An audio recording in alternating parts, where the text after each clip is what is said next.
Hello and welcome to a new session on the topic iSAQB, Certified Professional for Software Architecture, and the Arc42 for Documentation and Communication of Enterprise on Software Architecture. Disclaimer: in these sessions or video series, we are not infringing on any copyrighted materials. We are using the officially publicly available material on the website iSAQB.org and arc42.org. If you need to use any of these materials in the context of your enterprise, please refer to the original websites. Again, iSAQB.org and arc42.org.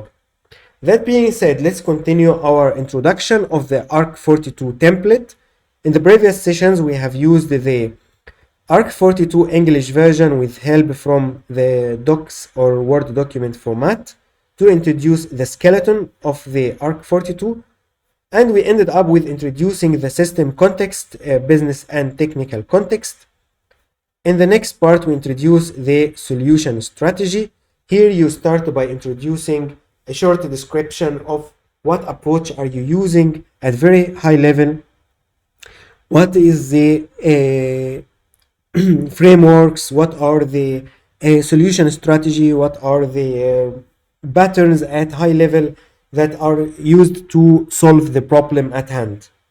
So as listed here, the technology decisions are using Quark's Java framework, are using Azure, Microsoft Cloud Azure, very high level architectural patterns and design patterns, microservices architecture, service oriented architectures. Are you going to use any specific domain driven design aspects? So you listed that also, that any reader can at the very beginning of your document get aware of what techniques and methods applied in your architecture solution strategy. And this will be this textual description of this strategy.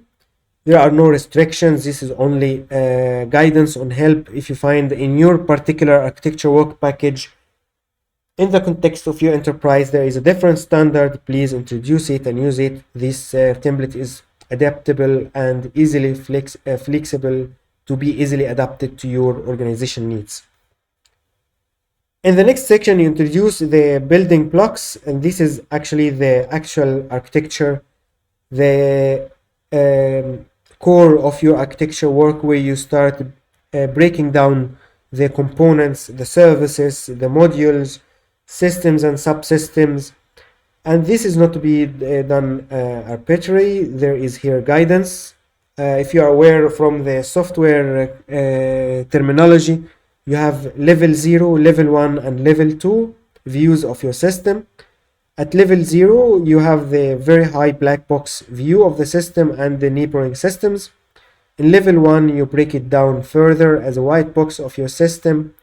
In level 2, you break down the components in your system even further. You can even move ahead and document further level 3, level 4, however this is needed in your architecture work. However, from experience, I would say keep it abstract at a very high level, because changes is the rule of the game. Everything changes. Changes management is one of the aspects that you need to consider in your architecture work. So if you are really concerned about having used this architecture work to be sustainable and maintainable over a long term, I would say stick to the level 0, 1, and 2 at most, but don't get any deeper unless it is needed in a specific context. So having introduced these diagrams, building blocks, services view, service context, components, and modules, etc. Here is again the subsections listed, just what we have explained, but again listed in its own session, so you can break down the building block view further to the level 0, level 1 that are names, and then level 1 and level 2. I think I have skipped while scrolling level 1, but again this is the same as the diagram shows. And here you have some tips how you could possibly fill these sections, what are the formats that are accustomed here. Again, for guidance, you can adapt it to your organization needs.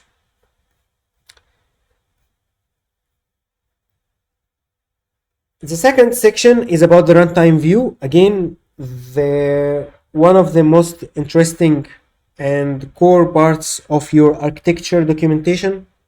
This is where the sequence diagrams mostly fit in, but not exclusively. You can also have other diagrams that illustrate the same aspects of your architecture. So, for example, here you can see the interactions between the different actors and the components in your system, the authentication and the authorization flows, how a specific functional requirement is going to be implemented, the flow that is from a technical perspective is to be implemented, the error and exception handling. This all is where it fits in. So you can see here the form. It could be a numbered list of steps in natural language, super flexible, activity diagrams and flowcharts, sequence diagrams. Mostly sequence diagrams are what I have been using in this section. Business process modeling, notations, event process chains, state machines, all fits here nicely. And you use numbering, runtime scenario 1, runtime scenario 2, etc. That's it for today's session. Thank you and see you in future sessions.